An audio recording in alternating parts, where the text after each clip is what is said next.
pessoal! Oi! De novo! Novamente, agora com barbas. Bom, voltamos para aquele projeto maravilhoso com a professora Isabel sobre o contexto histórico da literatura mundial em nossas vidas.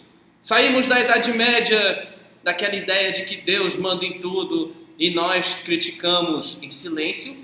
E agora temos um momento do retorno do ser humano, agora sim crítico, agora podendo falar. E a arte ela vai ser principalmente o produto principal do Renascimento. Momento esse que o homem vai ficar agora entre o céu, vem aqui, e o inferno. Por que isso? Bom, antes de mais nada, por que renascimento? Está renascendo o quê? Está vindo da onde? Simples. Primeira característica quando se vai pesquisar sobre o renascimento e a idade moderna do ser humano é pensar na cultura greco-romana. É ela que vai influenciar o pensamento crítico da literatura, da escultura, da arquitetura, da arte em geral. Como assim? É muito simples. Lembra que eu falei para vocês em sala de aula que uma das características fantásticas dos gregos antigos era o humanismo, o naturalismo e o hedonismo? Então, essas características elas vão renascer no momento em que a Europa ela tem o seu comércio como uma forma de vida de uma nova classe social. Como diria o seu Jorge, a burguesia. Como assim? Ora, os burgueses eram aqueles que viviam em pequenos vilarejos na Idade Média, acumulando riquezas, vendendo aqui e ali do lado de fora dos feudos. O problema é que quando a economia começa a quebrar, o feudo tem que quebrar os seus muros junto com essa economia quebrada, e a partir daí a formação dos estados nacionais e a burguesia como controladora da economia dentro das cidades europeias. Vinícius, mas como isso vai influenciar diretamente a arte? Ora, a burguesia agora ela precisa de conhecimento. A Igreja Católica não detém mais esse conhecimento todo em suas mãos, toda essa intelectualidade absurda. Agora eles precisam aprender, eles querem aprender, eles têm sede.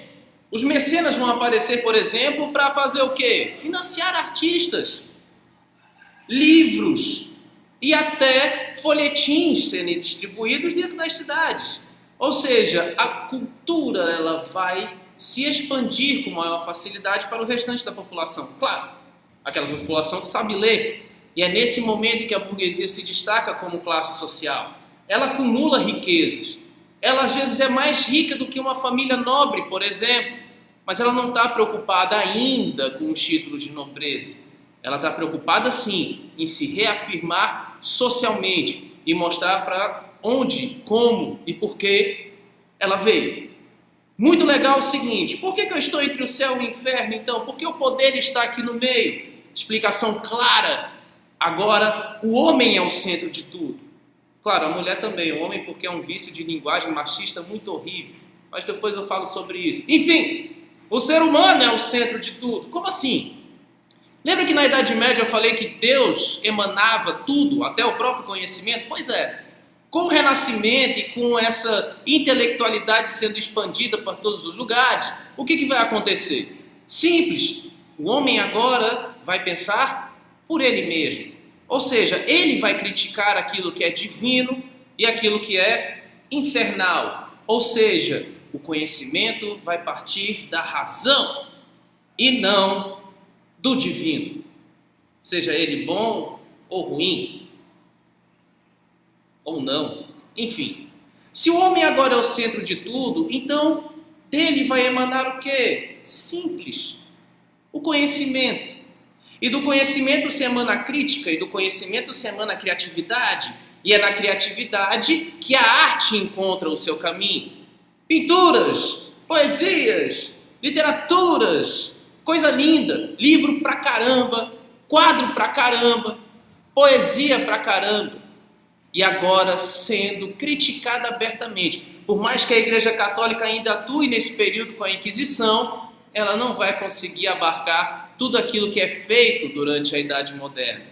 Então, se o homem é o centro de tudo, o conhecimento emana do homem, Então, qual é a grande importância da Idade Moderna para a nossa vida? É muito simples. A iluminação de nossas cabeças. Então, pensar na Idade Moderna e pensar no renascimento cultural é pensar também no momento em que nós somos responsáveis pelas nossas criações. Não mais criações divinas, e sim criações humanas. Exemplo. A Isabel vai falar para vocês de um dos livros que eu gosto do título, que é O Alto da Barca do Inferno. Quando eu era criança eu tinha medo desse título. Pensava que era alguma coisa satanista, ou coisa do cão. Mas não. É simplesmente uma forma de literatura em que se questiona essa ideia de céu e inferno. Questiona-se até, a existência do divino. Por que não? Você não é agora crítico? Você agora não pode pensar da sua forma? Claro, como sempre, se você tiver dinheiro. Porque se você for pobre, você tem direito de pensar, mas não vai escrever livro. É analfabeto. Por isso, lembrem-se, mesmo com a chegada da burguesia, que é o que eu digo para vocês, uma das grandes classes revolucionárias da história da humanidade, infelizmente, essa limitação do conhecimento vai ficar entre ela e para ela. Porém, o conhecimento sempre chega às camadas populares. E vão existir pessoas que vão absorver esse conhecimento e continuar com essa crítica. Não se enganem. É claro que pensar na Idade Moderna é pensar na ascensão da burguesia, é pensar na ascensão dessa intelectualidade fantástica, mas é pensar também que as camadas populares vão se aproveitar muito bem desse tipo de pensamento. Mas espera aí, quando eu falei da Idade Média, eu disse da relação pessoal do homem do período. E Vinícius, como é que fica na Idade Moderna, então, essa relação, que todo mundo conhece? Bom, a parada agora está mais natural, Quer dizer que não precisa passar mais por aquela ritualística medieval? Não. Ora, esculturas vão ser feitas com pessoas nuas. Tudinho. Os negócios de fora. Mas isso aí provocava vergonha? Não. Provocava curiosidade. Se os gregos tinham atração pelo conhecimento do corpo humano, falar renascimento desse pensamento grego que vai influenciar a Idade Moderna é fazer com que se retorne a esse tipo de curiosidade. A anatomia ela vai ser muito bem colocada nos quadros. A galera que gosta de arquitetura, por exemplo, tudo vai ser calculado, tudo vai ser pensado milimetricamente. Ou seja, o homem agora quer ser criador e não apenas uma criatura. Por isso que a burguesia vai ser importante para financiar esse tipo de artista, desse tipo de conhecimento e não guardá-la como a Igreja Católica fazia, e sim disseminar e acordar o ser humano para um pensamento mais racional. Cuidado antes de eu ir embora.